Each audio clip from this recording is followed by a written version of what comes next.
Before oceans were crossed, before ships touched distant sand, there was only the dream. A quiet spark in the minds of restless men, flickering in library corners, whispered between candle and parchment. A dream not yet shaped, but already aching to be followed. The earth, they believed, was round. But how round? And what waited beyond the blue on maps where the ink simply stopped? Most feared the answers. One man welcomed them. His name was Cristobal Colon in Spain, Cristoforo Colombo in Italy. In English, we call him Christopher Columbus. He did not have riches, titles, or armies. What he had was conviction that the quickest way to the wealth of the East, its silks, spices, and gold, was not around Africa as most believed, but he crossed the unknown ocean. West, into the great deep. He asked Portugal for ships. They declined. He turned to Spain and waited. Years passed, but finally Queen Isabella and King Ferdinand said yes. 3 ships were gathered, not grand galleons but humble vessels. The Nina, the Pinta, and the Santa Maria. He chose a crew, many uneasy, many doubtful. And on August 3rd, 1492, they set sail. The shore behind them vanished. Before them, only water. Days turned to weeks. The sun rose and fell. The stars wheeled overhead in silence. The crew grew restless. Supplies dwindled. Wind shifted. Still Columbus pressed on. Each morning he scanned the horizon. Each evening he made 2 log entries, one for himself and a shorter one for the crew. He shortened the distance on paper to ease their minds. At night, men whispered of sea monsters, of edge-of-the-world cliffs, of never seeing home again. Then came a breeze scented with leaves. Birds flitted in patterns that no open sea could explain. A carved stick floated by, etched by human hands. And then, on October 12th, a creature, tierra, land, dark shapes, trees, sand, a new world. They had arrived, not in Cathay, not in the Indies, but in a place no European had mapped before. Columbus knelt, kissed the earth. He named the island San Salvador.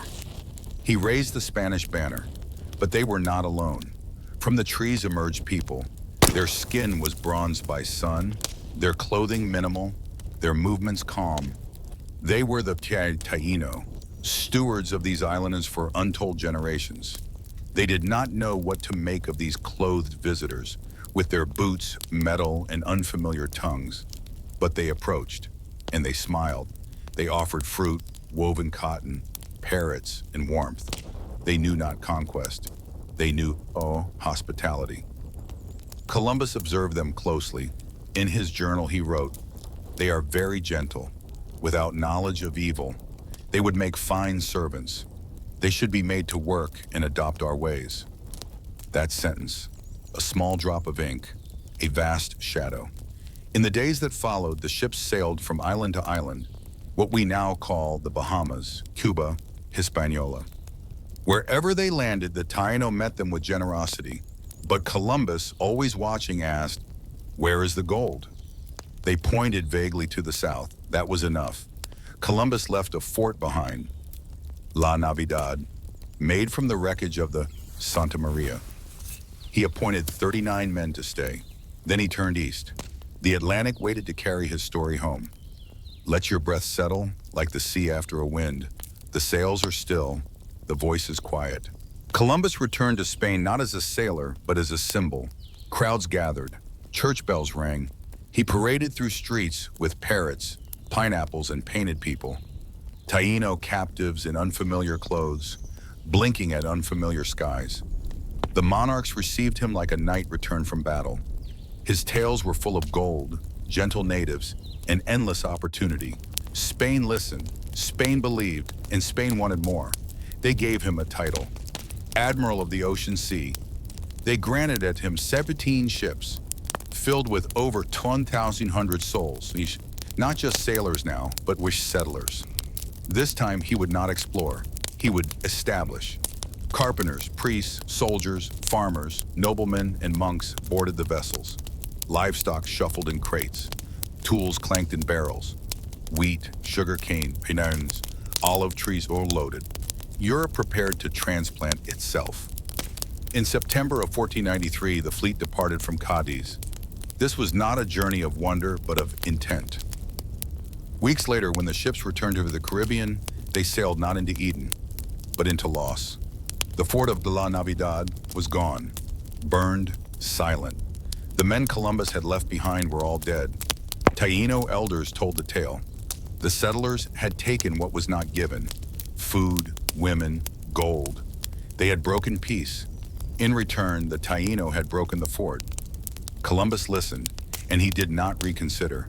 Instead, he built a town, La Isabela, on the northern coast of Hispaniola, the first European colony in the Americas. It festered. The soil, rich for native crops, rejected European wheat. Rain came in torrents. Disease took hold. Mosquitoes hummed. Tempers shortened. Rations spoiled. Still, Columbus demanded gold. He ordered tributes. Every Taino over 14 must deliver a bell-shaped measure of gold dust, regularly. But gold wasn't plentiful here. The people had worn it as ornament, not proof of riches. Still, failure was punished, harshly.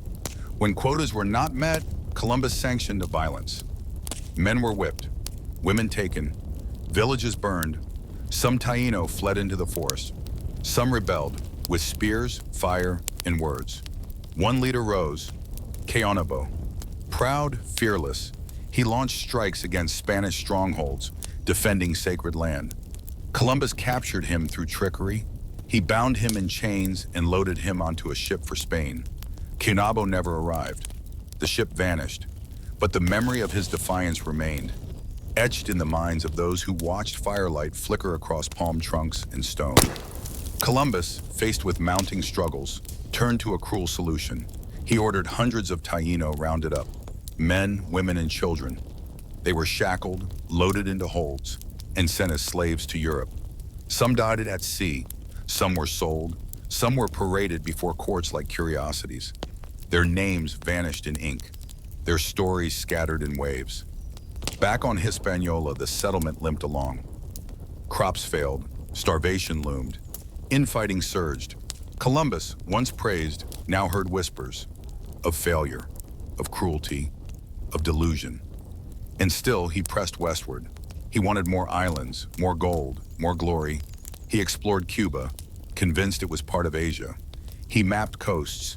He met more indigenous peoples and marked their manners, their beauty, their usefulness. But the world around him had changed.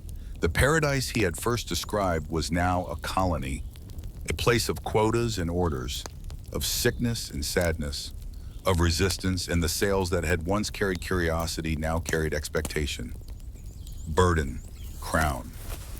Let the wind fall silent for now.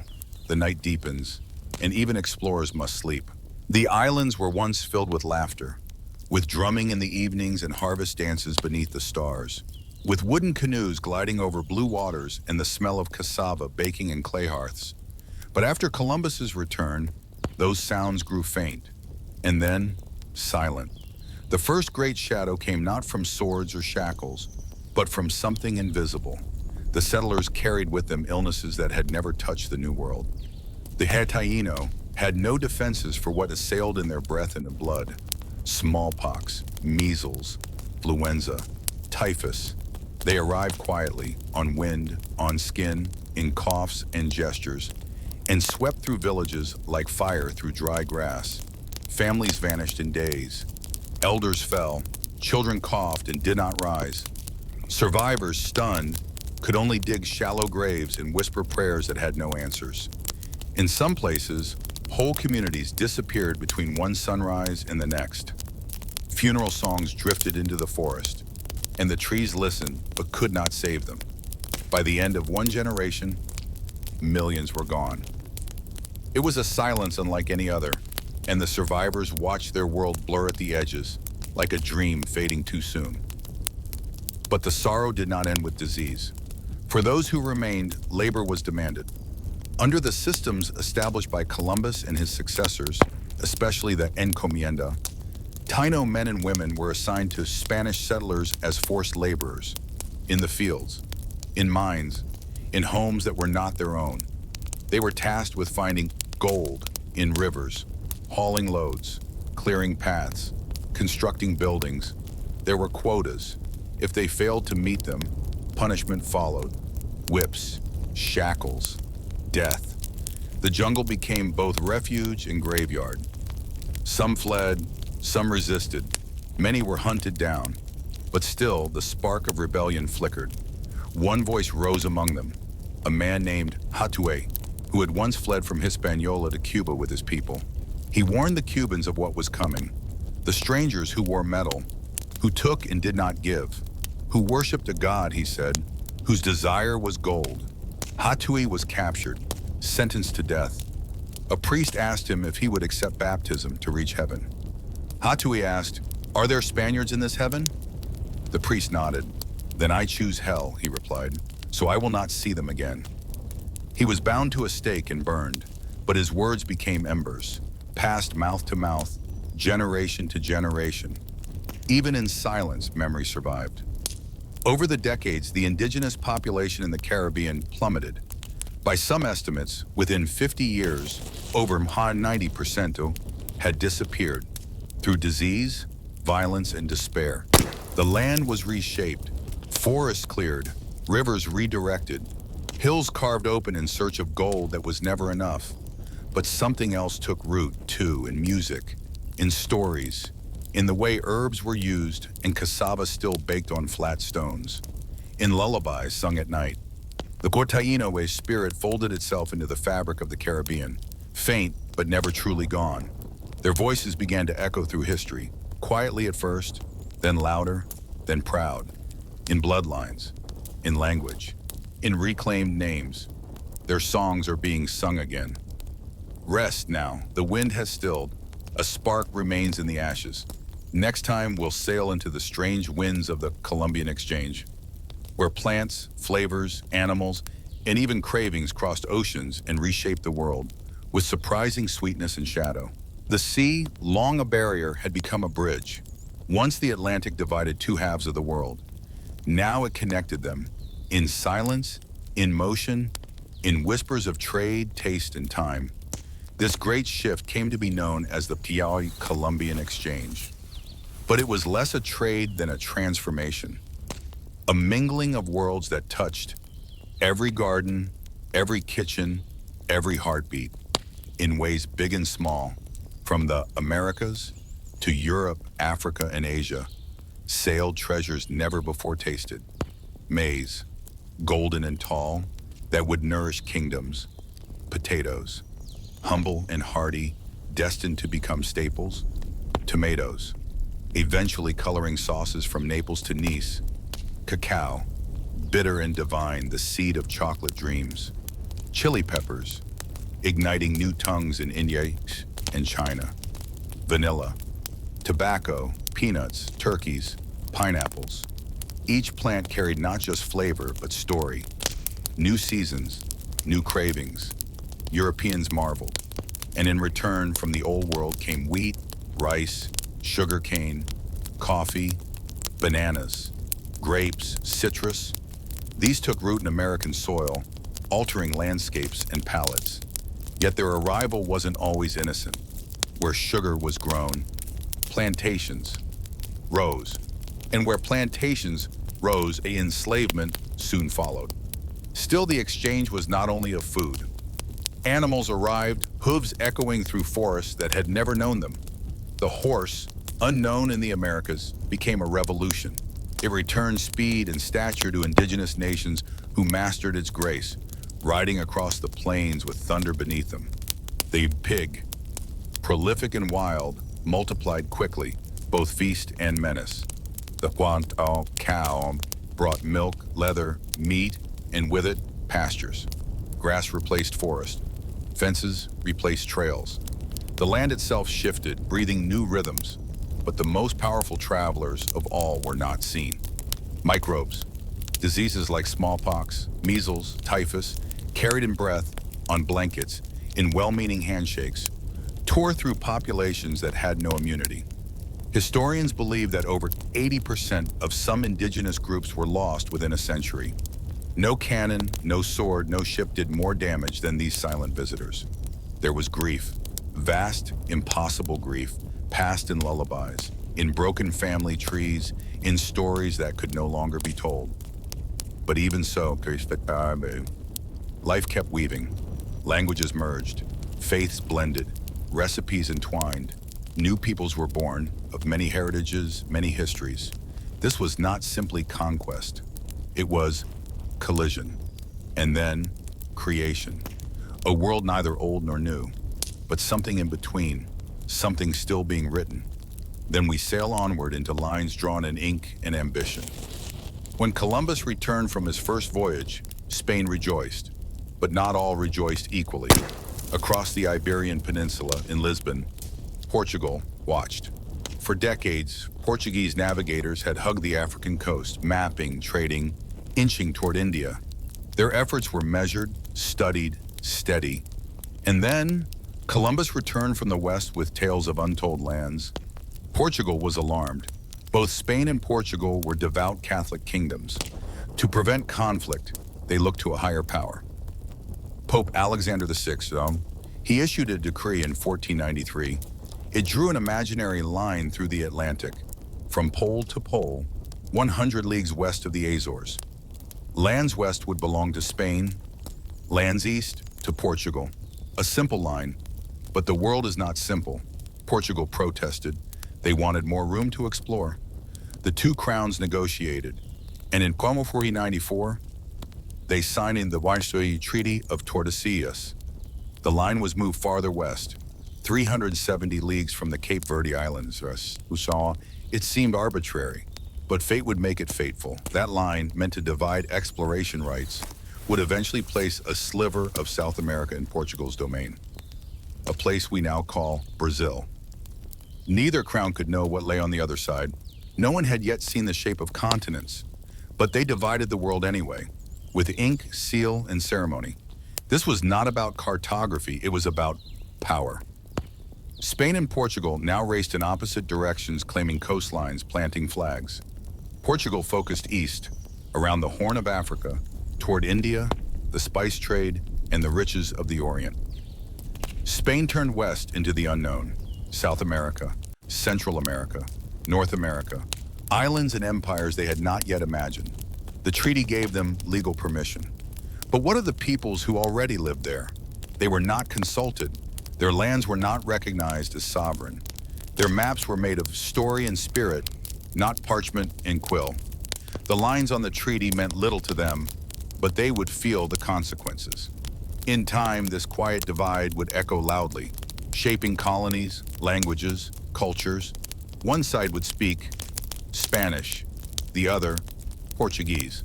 Even today, a flight across South America will show the shadows of that line, in sounds, in schools, in law. The Treaty of Tordesillas was not just a piece of paper, it was a boundary spell. It gave Europe the illusion that the world could be split, and it set the stage for all that followed. Lovely. Let's continue the voyage, where sails grow heavy with dreams and gold haunts every horizon. The sea brought stories, but gold brought empires. What Columbus had begun as exploration soon became conquest. Spain had tasted the promise of the New World. Now they wanted it all.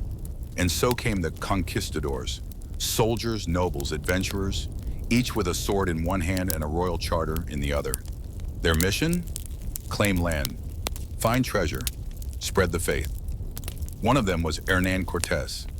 In 1519, with barely 600 men, he sailed from Cuba to the coast of Mexico. There he encountered a world unlike anything seen before. Towering cities, floating gardens, pyramids that touched the sky. This was the empire of the Aztecs, ruled by Montezuma II. The Aztecs were powerful, disciplined, and deeply spiritual. They believed the world was fed by cycles, of rain, of crops, of blood. When Cortés arrived, some wondered if he was a god foretold in prophecy. Quetzalcoatl returned from the east. He wasn't, but he didn't correct them. Instead, he marched inward. He formed alliances with indigenous enemies of the Aztecs, tribes who had suffered under imperial tribute, who saw in Cortés a weapon, dangerous but perhaps useful. Montezuma received him with caution and gifts. That caution was not enough. Within a year, the empire collapsed. Weapons, horses, disease, betrayal. The reasons were many, and the city of Tenochtitlan, once shimmering with gardens and canals, burned. In its place, Cortés began to build permanent Mexico City. From the ashes of one world, another rose. Similar fates awaited others. In Peru, it was Francisco Pizarro who toppled the mighty Inca Empire. In the 1530s, using deception, ambush, and luck. In the Central America, Guatemala, Chile, and beyond, the Spanish expanded swiftly. They mapped jungles, climbed mountains, and planted crosses in soil still wet with grief. They built cities on top of sacred temples. They melted golden idols into coins, and every ounce of treasure they extracted sailed back to Europe, into the vaults of monarchs and merchants. The age of empire had begun, but not all was glory. Many conquistadors, despite promises, were left unrewarded. Some grew bitter, others died in jungles they could not map. For the indigenous peoples, it was devastation on a scale unfathomable. Cultures crushed, voices quieted, lands taken. But not all resistance was lost. Some fled into mountains. Some learned to write in Spanish, to speak the new language while whispering their old prayers. Some carved old gods into new saints. They survived by weaving, by remembering. Time, like the tide, washes even bold names into smaller shapes. Columbus, once heralded as Admiral of the Ocean Sea, found his sails furled for good, but not before one more voyage. In 1498, he set out again, his third journey. This time, his course bent farther south. He reached the mouth of a mighty river in a land he did not recognize, the Orinoco, in what we now call Venezuela.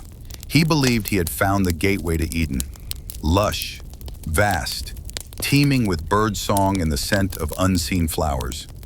He called it the terrestrial paradise. He wasn't alone in such dreams. The 15th century was full of longing for places lost and promised. Eden, Prester John, the fountain of youth. Columbus had not given up hope, not of wealth, but of wonder. He was beginning to realize the world was far bigger than he thought.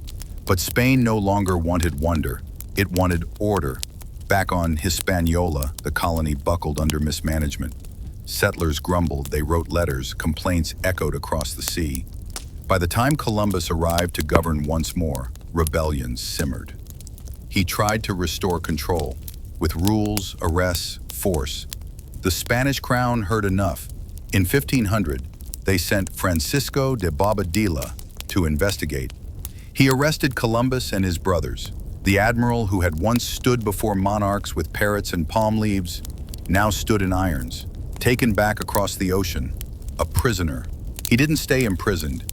Eventually, the charges were dropped, but the stain remained. He was not sent again as governor. His fourth and final voyage in 1502 was not for conquest or command, but for search. Still chasing rumors of straits and riches, he found neither. His ships were battered. He was stranded in Jamaica for nearly a year, dependent on indigenous help and the loyalty of a few. By the time he returned to Spain in 1504, he was old, ill, forgotten by many. He died quietly in 1506, still believing he had reached the outskirts of Asia. He never knew he had stumbled upon continents unknown to Europe. He never knew his name would echo across centuries. Columbus's dream had been personal, a route, a theory, a conviction, but its consequences were vast. Soon, his legacy began to split. For some, he remained the brave sailor who opened the world.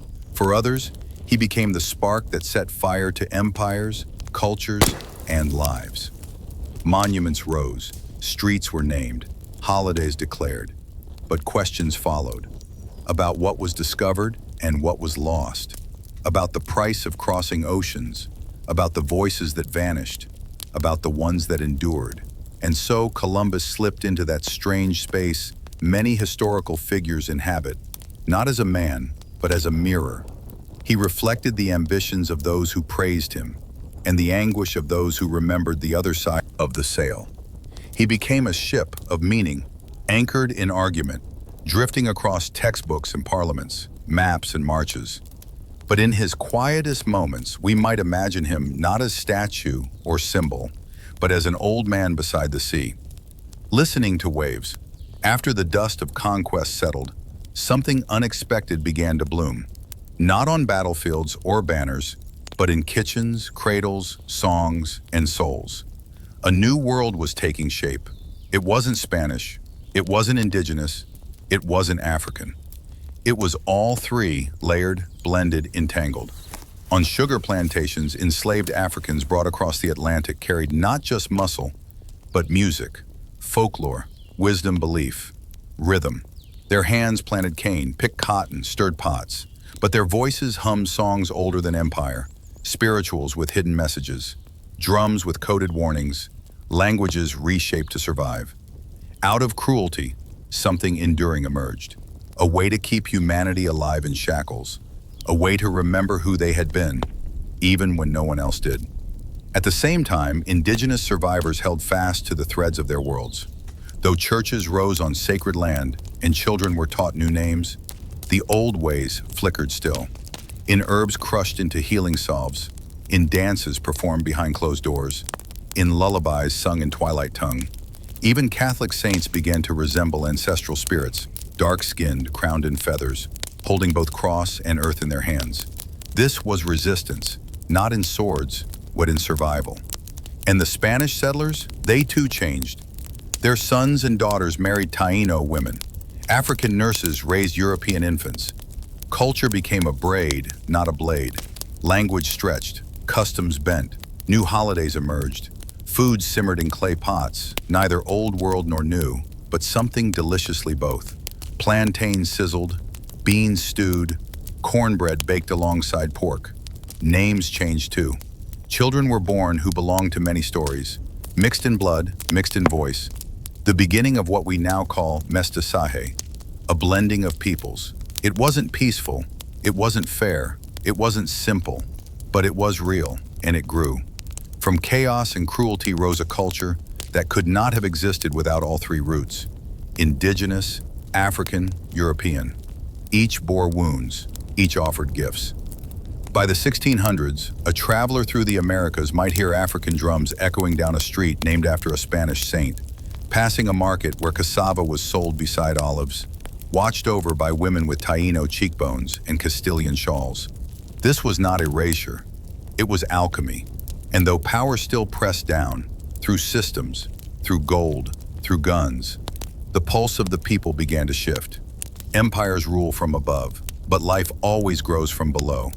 Long before satellites hovered in space, before GPS beamed directions to the palm of your hand, maps were works of art and of fear. They didn't just show places, they whispered what might be. Medieval and early Renaissance maps mixed scripture, sailors' tales, and guesswork. They weren't measured with precision, but with belief. One popular form was the TO map, a circular depiction of the world with three known continents: Europe, Asia, and Africa. Jerusalem was placed at the center. Paradise often sat at the top, drawn with rivers and angels. Beyond the familiar were warnings. Margins of the map were sprinkled with marbles. Men with dog heads who barked creatures with no heads, just faces in their chests. Serpents coiled like rivers, islands that moved. Sometimes in old Latin script, cartographers wrote, "Hic sunt dracones," here be dragons. It wasn't just fear, it was possibility. These maps expressed awe at the unknown. They turned absence into wonder. And even as exploration continued, the myths clung. One legend spoke of Prester John, a Christian king believed to rule a vast kingdom somewhere in Asia or Africa. His empire was filled with magic, fountains of youth, talking animals, rivers of jewels. Explorers searched in vain, chasing smoke across deserts and seas. Another tale told of Vinland, a lush land west of Greenland mentioned in Norse sagas. Some believe Leif Erikson reached it centuries before Columbus, landing in what may have been Newfoundland. But proof was elusive, and so the story lived between fact and fable. And what of Atlantis, Plato's ancient island kingdom lost beneath the sea? Perfect, powerful, punished. Many hoped they'd find it, hidden under Caribbean waves or South American mountains. They didn't. But the hope itself shaped expeditions. For every ship that sailed with compass and crew, there were dreams tucked into the sails, of lands filled with gold, rivers that healed, fountains that laughed. And so maps became prayer books as much as tools. They were declarations of longing. And as Columbus's journeys added detail to the Atlantic, maps began to shift. Suddenly there were new coastlines, strange bulges along western oceans, islands stacked like pearls, hints of lands not yet named. But still uncertainty lingered, until Martin Waldseemüller, a German cartographer, published a map in 1507. On it, he labeled a strip of land stretching along the far western ocean with a new word: America. He had read the accounts of Amerigo Vespucci, another explorer, and believed these lands weren't Asia, but something entirely different. The name stuck. Maps would never be the same. The parchment rolls up now, the lantern dims. Next, segment 10 will take us aboard the ships, not in grand battles, but in daily rituals. Worn ropes and starry skies above gently creaking decks. Life aboard a 15th century ship was not grand. There were no polished decks, no private cabins, no luxuries. Only salt and sweat, rope and rust, and the sea, always the sea. For the men who followed Columbus westward, the voyage was more than adventure.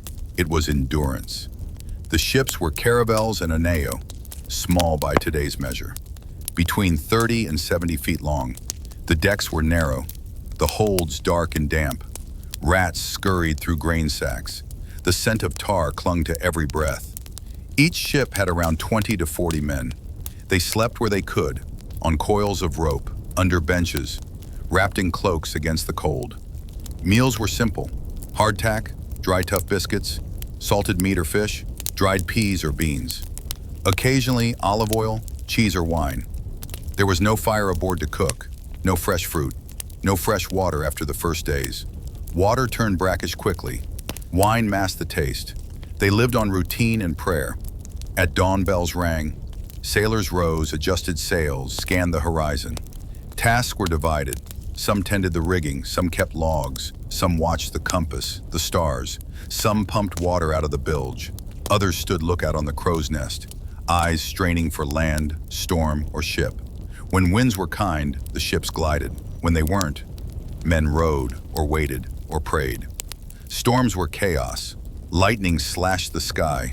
Rain pounded, the sea turned wild. Waves lifted the ships like toys, then dropped them into darkness.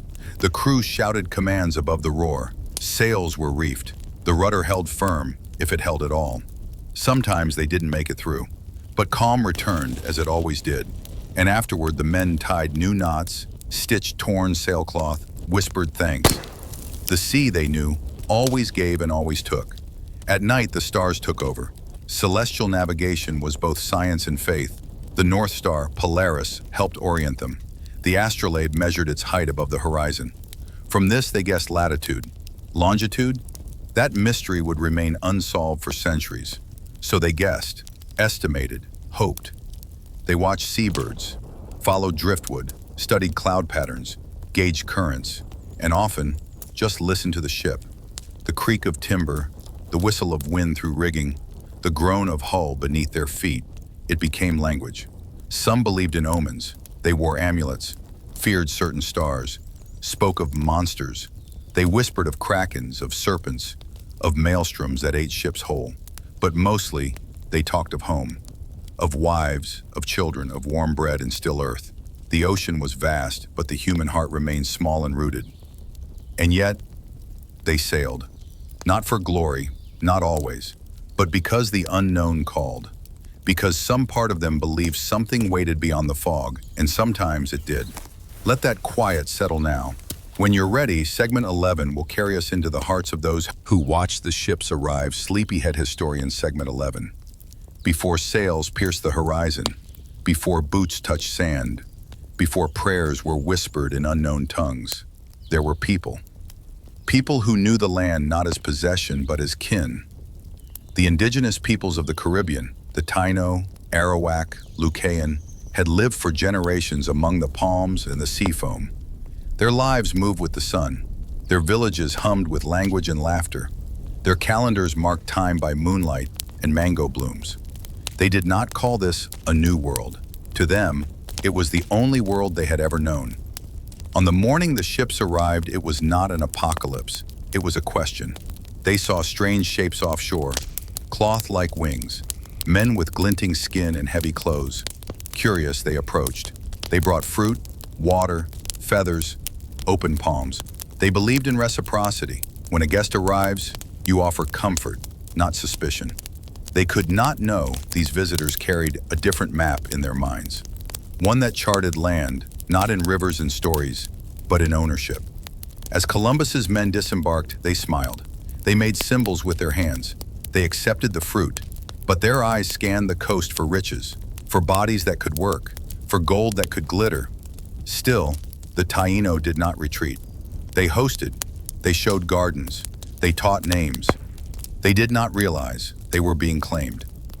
The Spanish raised flags, took notes, named places that already had names. The Taino called this island Guanahani. Columbus called it San Salvador. He said he had discovered it, but how can one discover what is already known? The Taino did not use fences, did not sell parcels, did not write deeds. So Columbus assumed the land was unclaimed. He was wrong, but his mistake would shape history.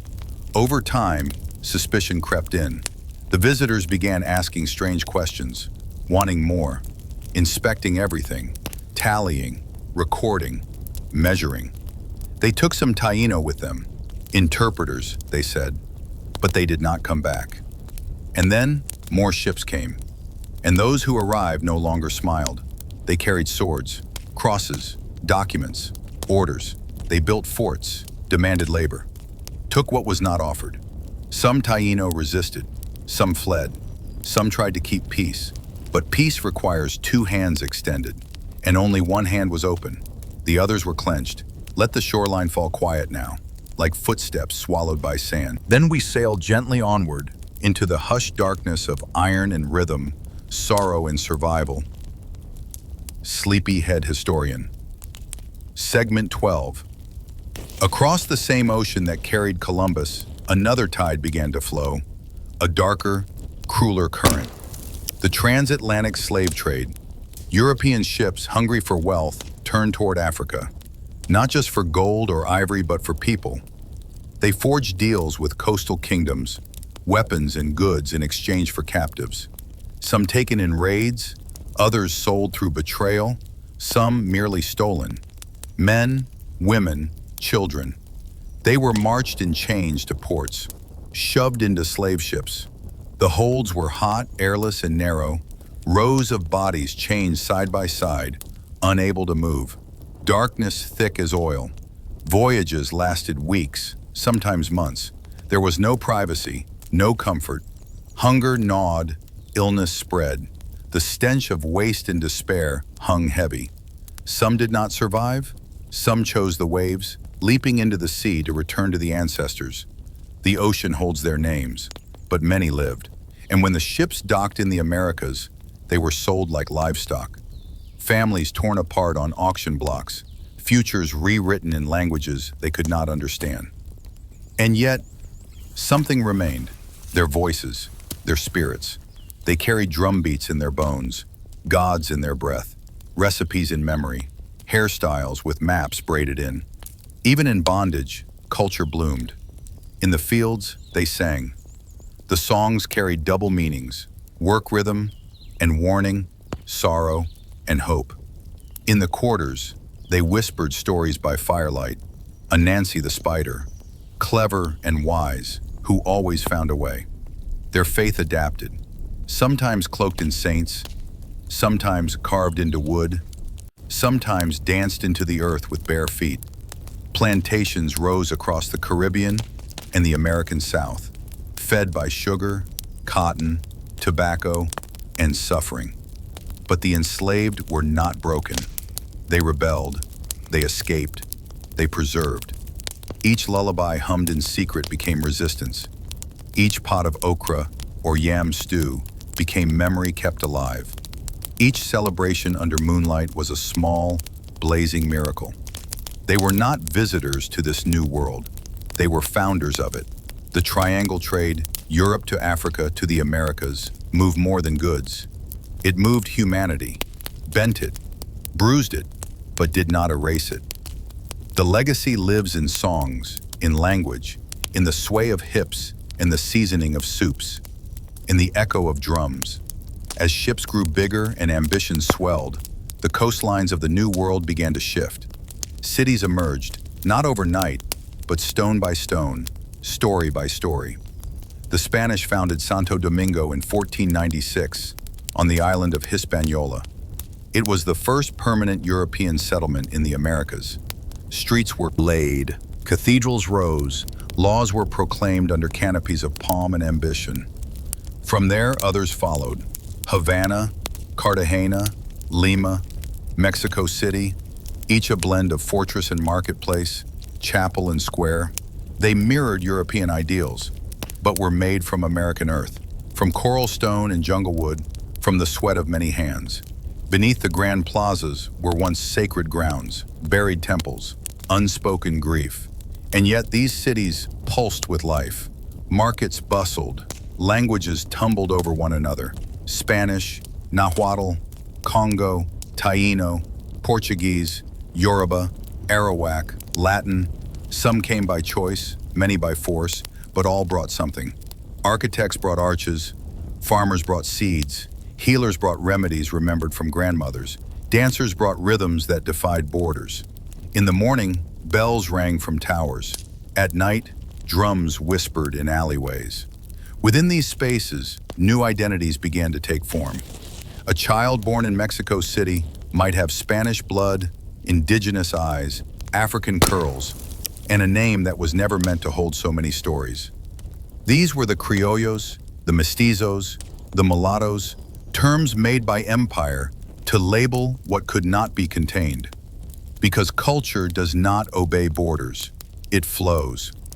In the kitchens, stews simmered that had no single homeland, corn and pork, peppers and citrus, cassava and onion.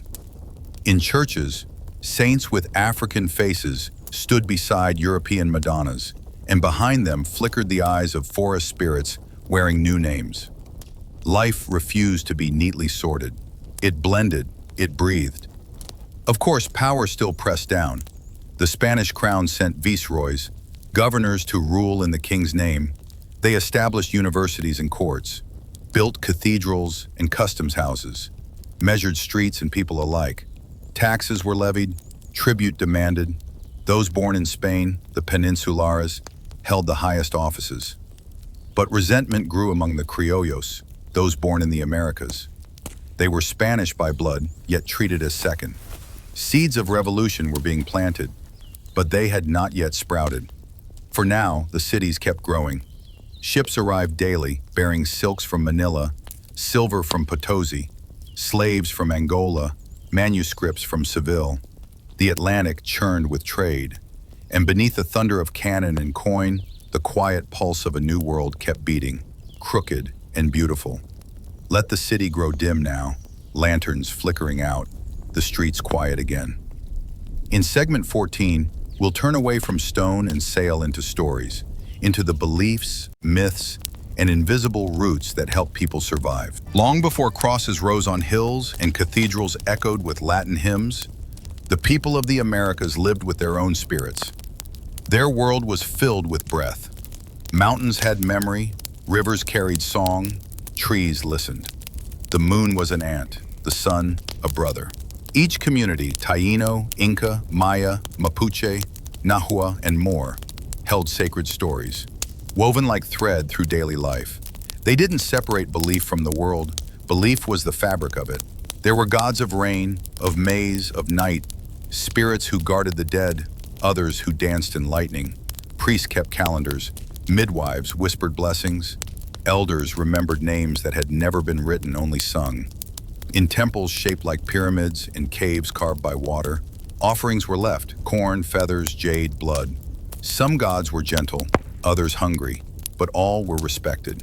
And then another faith arrived, carried not in whispers but in processions, carried on parchment in Latin, backed by steel and empire.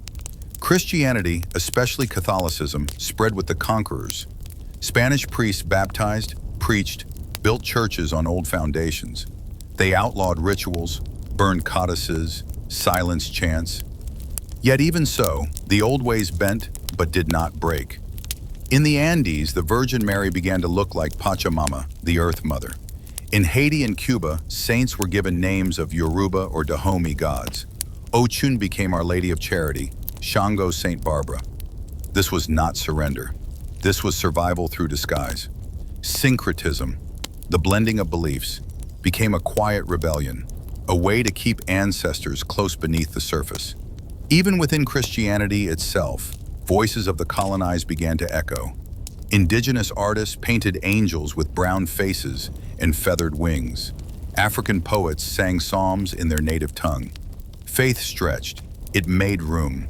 It bloomed in unexpected shapes. Meanwhile, legends persisted. A golden city hidden in jungle mists. A woman in white who walked rivers at night. A ghost galleon forever adrift. A sacred ceiba tree linking sky, earth, and underworld.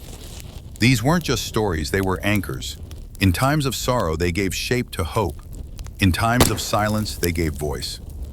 Because belief isn't only about salvation, it's about belonging. And even in a world reshaped by empire, the soul found ways to root itself again. Sleepyhead Historian, Segment 15. For generations, empires ruled by crown and cross.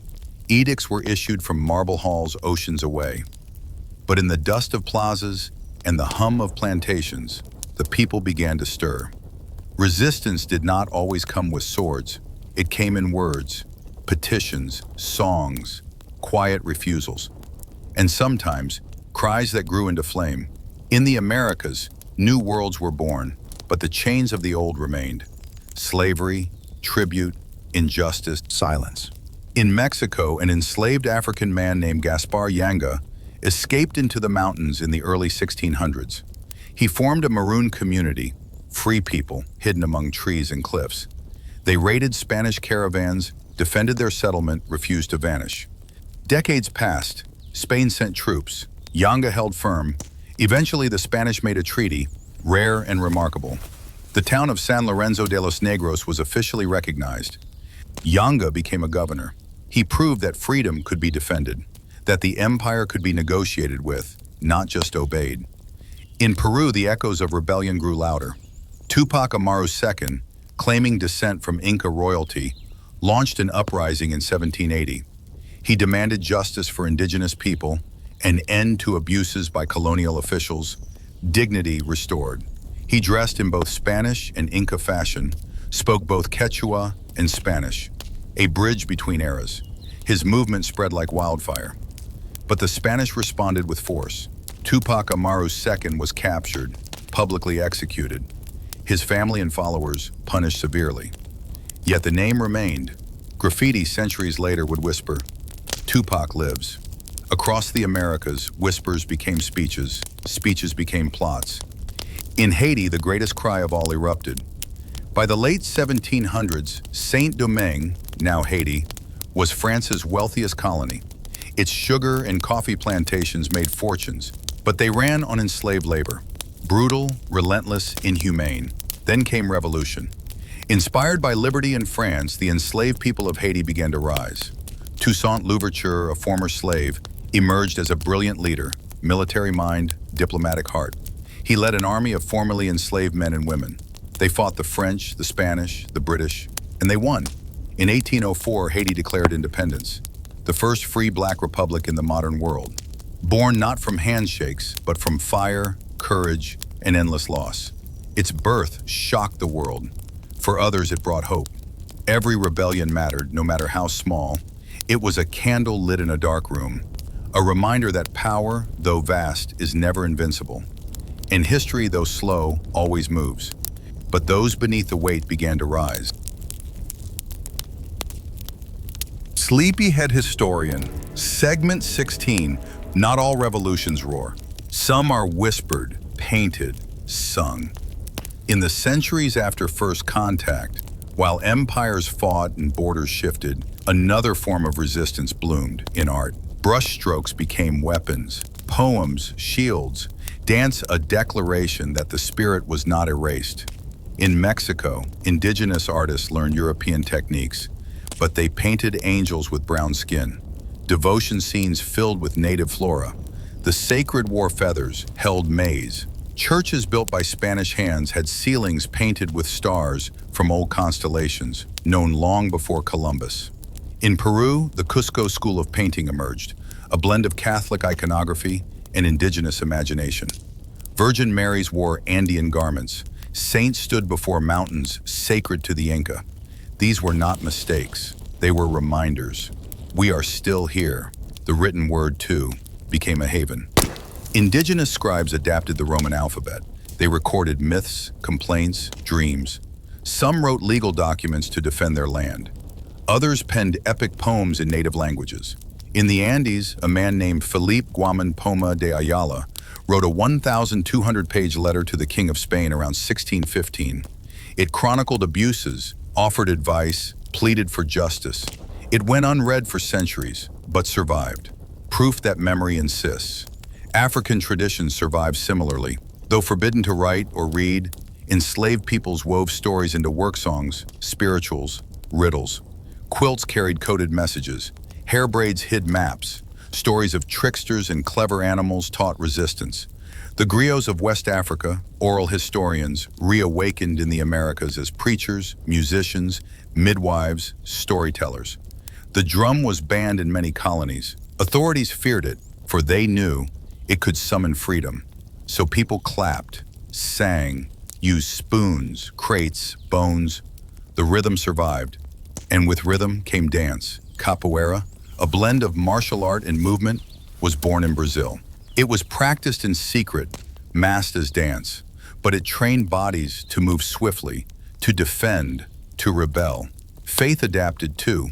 In Caribbean communities, Vodou, Santeria, and Candomblé rose, not as rebellion but as resilience, a blend of Catholic saints and African orishas, whispered over altars tucked in kitchens and groves. Even lullabies bore the weight of history. They rocked children to sleep and carried ancestral names. In the hush between breaths, centuries spoke. This was art not for galleries but for survival, to remember faces lost, to say, we endured. Because even when swords fall silent, a melody can remain. By the late 1700s, the world was humming with unrest. From Boston to Paris, thunder cracked across parchment in Parliament. Words like liberty, equality, and rights stirred hearts once silenced. And across the Americas, north and south, colonists began to listen. They looked at their cities, built by sweat not their own, at laws written in distant capitals, at kings who ruled from gilded halls far from the dust of the market. And they asked, why should we wait for orders from across the sea?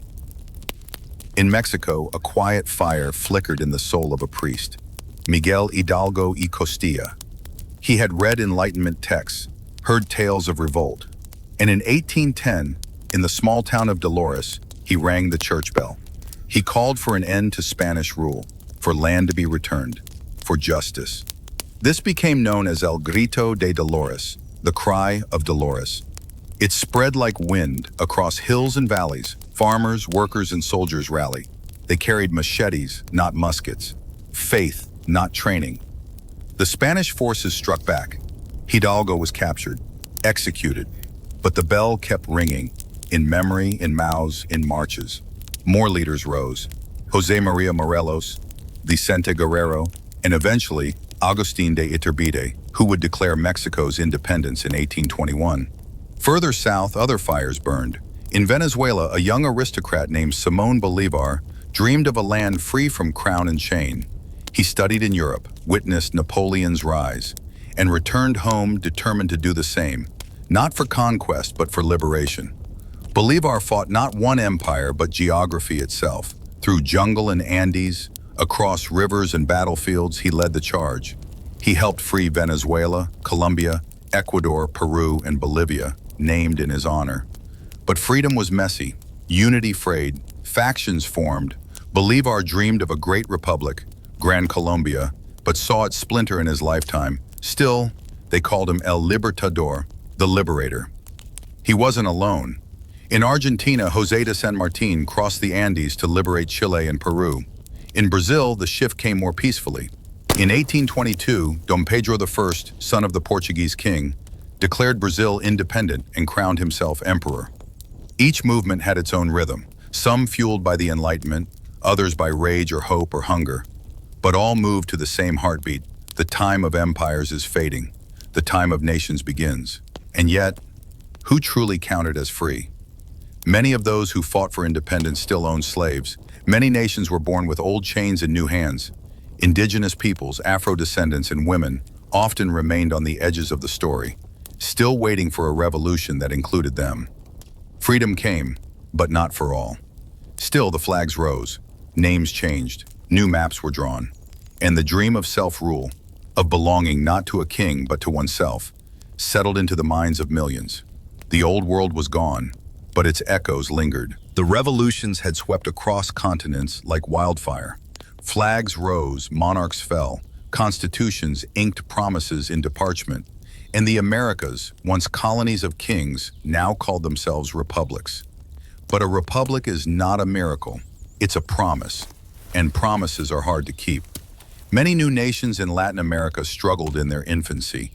Power vacuums opened, generals claimed presidencies, borders shifted like sand and wind. Civil wars erupted not to reject empire, but to shape what would come after. Liberators became rulers, rulers became tyrants, and the people still waited. In Mexico, after independence, the dream faltered. Agustin de Iturbide crowned himself emperor, then was overthrown. A republic followed, then dictatorship, then foreign invasion. In Gran Colombia, Simón Bolívar's grand vision collapsed under the weight of division. What was meant to be one nation split into three. Why? Because identity is not born overnight. Because decades of empire leave scars not easily healed. Because freedom on paper is not freedom in practice. Many indigenous communities who had fought and survived under Spanish rule now found themselves marginalized in new nations. Their languages, customs, and rights left out of constitutions written without them. Afro-descendant communities, many of whom had helped win wars of liberation, were often left in poverty, forgotten. Women too watched the revolutions from the sidelines. They had sewed flags, carried messages, nursed the wounded. But when it came time to vote, to govern, to speak, they were told to wait. And so a second revolution began, quieter, slower, but steady. Education, print, memory. Newspapers sprouted, pamphlets debated ideas, schools opened, libraries offered not just books but voice. Poets wrote of injustice, novelists told the stories of those erased from history. And from rural hills and city alleys, from mines and markets, people began to say, "This country is ours, not just theirs." Nationhood, it turned out, was not a crown to be passed, it was a fabric to be woven. Over time, civic identity began to take shape through local festivals, shared legends, a common currency, roads connecting towns once isolated. A young farmer in Peru, a teacher in Argentina, a merchant in Colombia, they began to see themselves not just by region or race, but as citizens. It wasn't easy. There were setbacks, betrayals, coups, but the map no longer belonged to kings. And though promises were broken, they were not forgotten. They were remembered, re-inked, reclaimed by dreamers, activists, teachers, midwives, migrants, elders, because the heart of a nation doesn't beat in palaces. It beats in the people who refuse to give up. Sleepyhead Historian, Segment 19. The 19th century unfolded like the laying of a railway, straight in ambition, twisted in consequence. The industrial age arrived not all at once, but in waves: iron, coal, steam, and spark. In Europe and parts of the Americas, machines began to hum where fields once stretched, and soon even the farthest villages felt the tremble. In the Americas, railroads stitched together the vastness. They turned week-long treks into hours. Mountains were bored through, valleys bridged. Where once only horses trudged, now locomotives roared. Mexico, Argentina, Brazil, Cuba, each built lines to carry goods: coffee, cattle, sugar, ore. But also people, dreams, letters wrapped in hope and sweat, and with iron came cities. Urban centers swelled, Factories smoked, ports bustled, the scent of labor filled the air. Grease, flour, ash.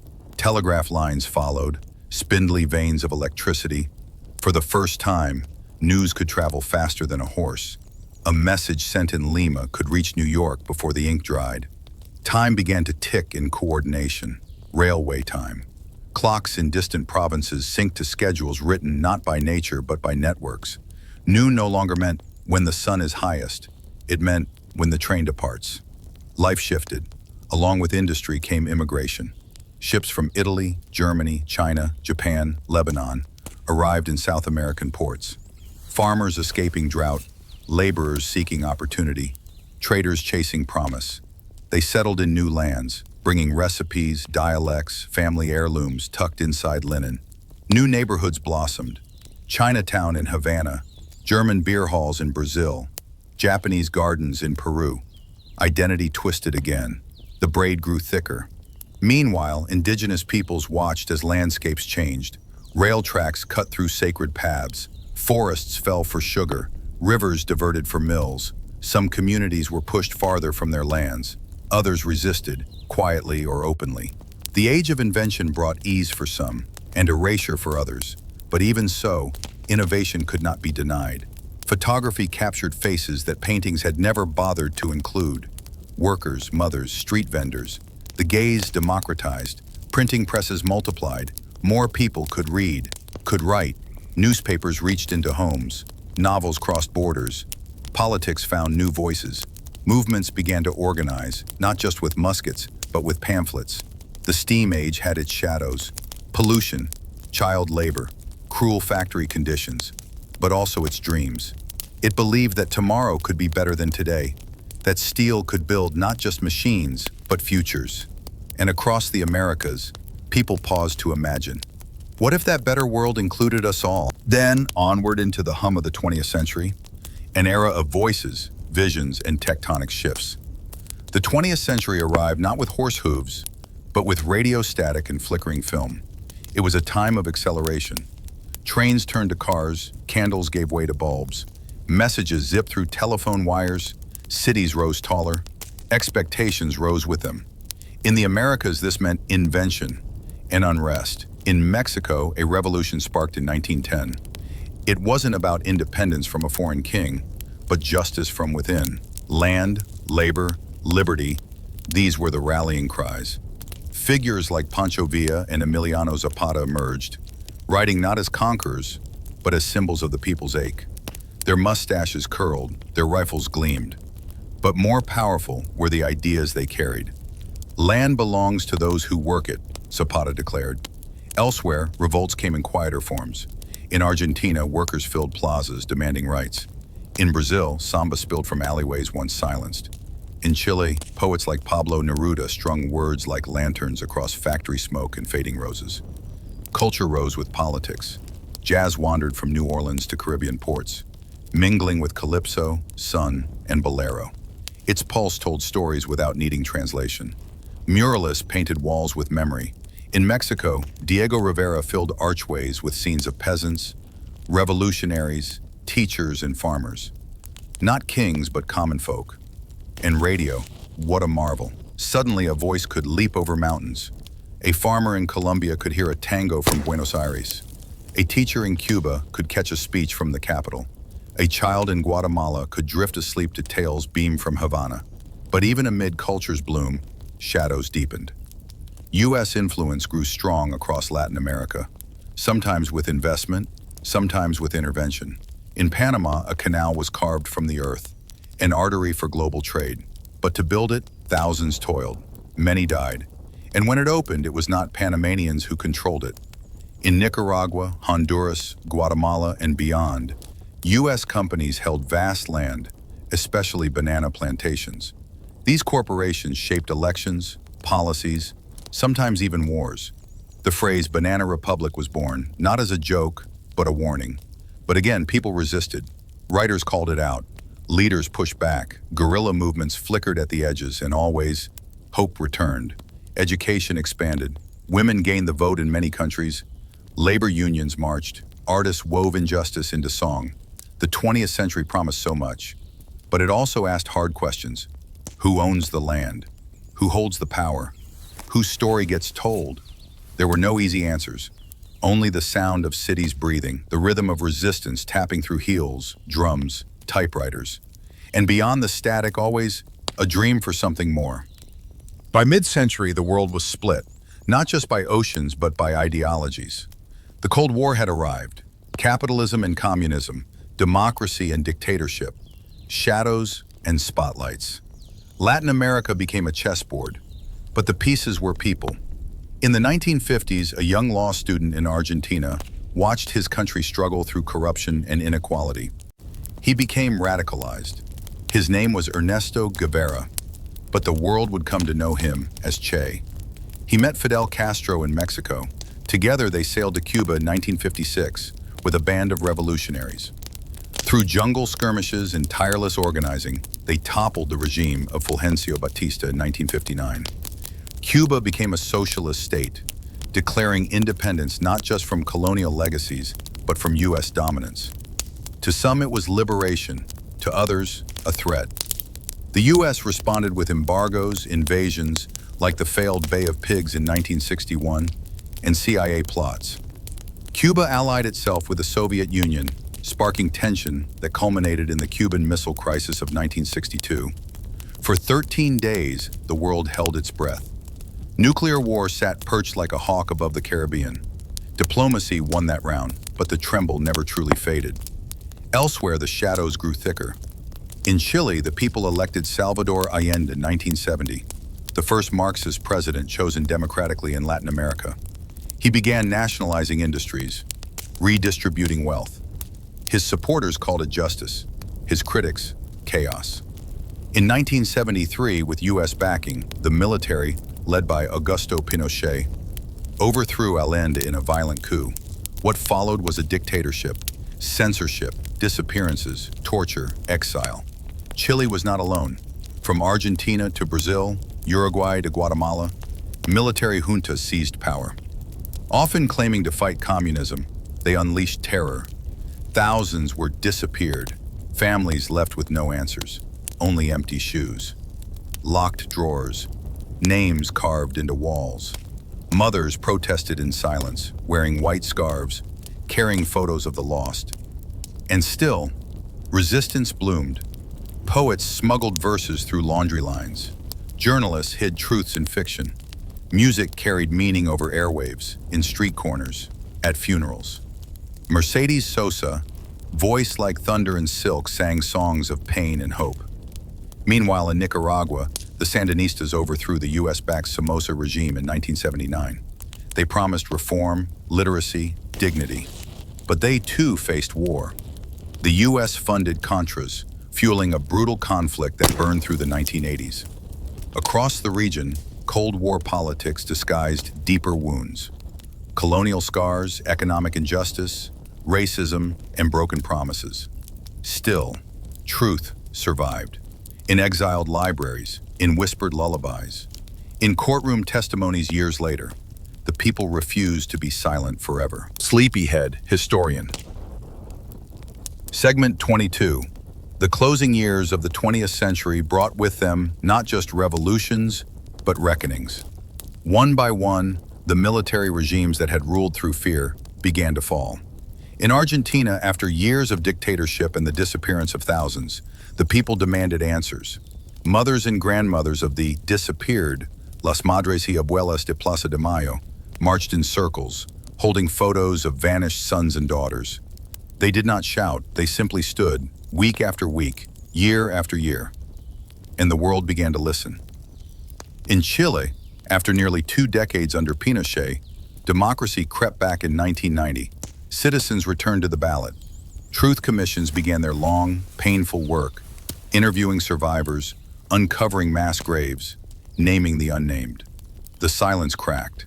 In Guatemala, after decades of civil war and atrocities against indigenous Maya communities, peace accords were signed in 1996. But justice came slowly. Every truth brought another question.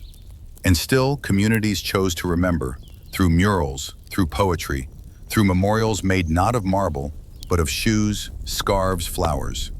Memory became a form of justice. In some places, trials were held, in others, apologies were issued. But justice is not always tidy. While some perpetrators walk free, survivors told their stories in classrooms and books. They passed memory like heirlooms, fragile and burning. At the same time, new voices rose. Women demanded equality, not just in theory, but in pay, safety, representation. From marches in Mexico City to grassroots movements in Bolivia and El Salvador, women reshaped what politics meant. Indigenous leaders took office. Teachers incorporated native languages into schools. Communities reclaimed ancestral names, lands, and lullabies. Afro-Latinx movements celebrated heritage long erased through festivals, books, and pride. Music was part of this rebirth. Rock en Español carried protest through amplifiers. Reggae, hip-hop, salsa, cumbia, and forró sang stories of migration, struggle, joy. Young people danced to beats laced with truth. Cinema followed. Directors from Colombia to Brazil filmed not fantasies, but memory. They told stories of grandmothers, protesters, migrants, and miracles. Across the Americas, democracy bloomed. Not always steady, not always perfect, but present. And technology brought another shift. The internet reached new corners. Activists organized online. Forgotten archives were digitized. Voices, once excluded, found microphones. A grandmother's testimony reached someone 1,000 miles away. A poem crossed oceans in seconds. A movement lit up not just the streets, but the screens. Still, challenges remained. Inequality, corruption, violence, climate change. But the people knew something now. That history is not only written by victors, it is carved by those who refuse to forget. And so they built not just nations,